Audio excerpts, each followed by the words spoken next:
Okay, you're given the function 1/4 x squared plus 3 on the interval from 0 to 2, which this is an upward opening parabola. Here's the region from 0 to 2. We're supposed to use the definition of a Riemann sum to evaluate that area. Here's what the answer is. There's the definite integral. And it looks like we get 20/3. The question is, how can we get that answer using the definition of a Riemann sum? Okay. What we're going to do is divide this interval into n equal subintervals. And let the number of subintervals approach infinity. We're going to take the limit as n approaches infinity after we get this thing figured out.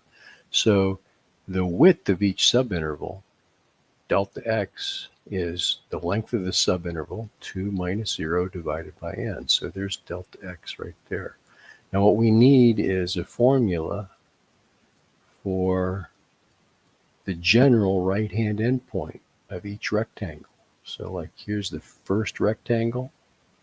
Its width is 2 over n, and whatever this expression is right here, we're going to plug it into the function to get the height of that rectangle.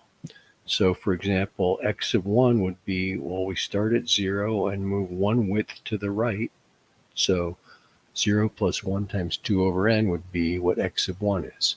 And if you follow that pattern, you start to realize that x of I would be start at the left-hand endpoint and add on I of these delta x's. So there's a formula for the x of I.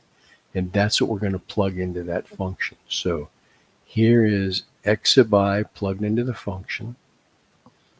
X of I squared, 1/4 of that, plus 3, multiplied by the width of the rectangle. That's a formula for the area of the ith rectangle.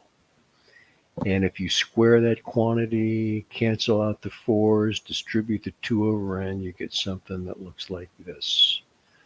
That's a general formula for the area of the ith rectangle. And what we want to do is add those up. So here's the summation notation introduced. We're adding them up from I equals 1 to n. This expression right here. And using theorems on summation notation, I can take the sum of each term, which is what I did, and then realizing that n is a constant, I can move the constants out front. And then here's the key. You need to use this formula, which can be proven by mathematical induction, that the sum of I squared from I equals 1 to n is represented by this formula. Try some different values of n. Like put a 3 in for n, and you'll see what 1 squared plus 2 squared plus 3 squared adds up to. So here's that replacement right here. The sum from I equals 1 to n of a constant is the constant times n. In our case, our constant is 1. So 6 over n times n. These n's cancel out.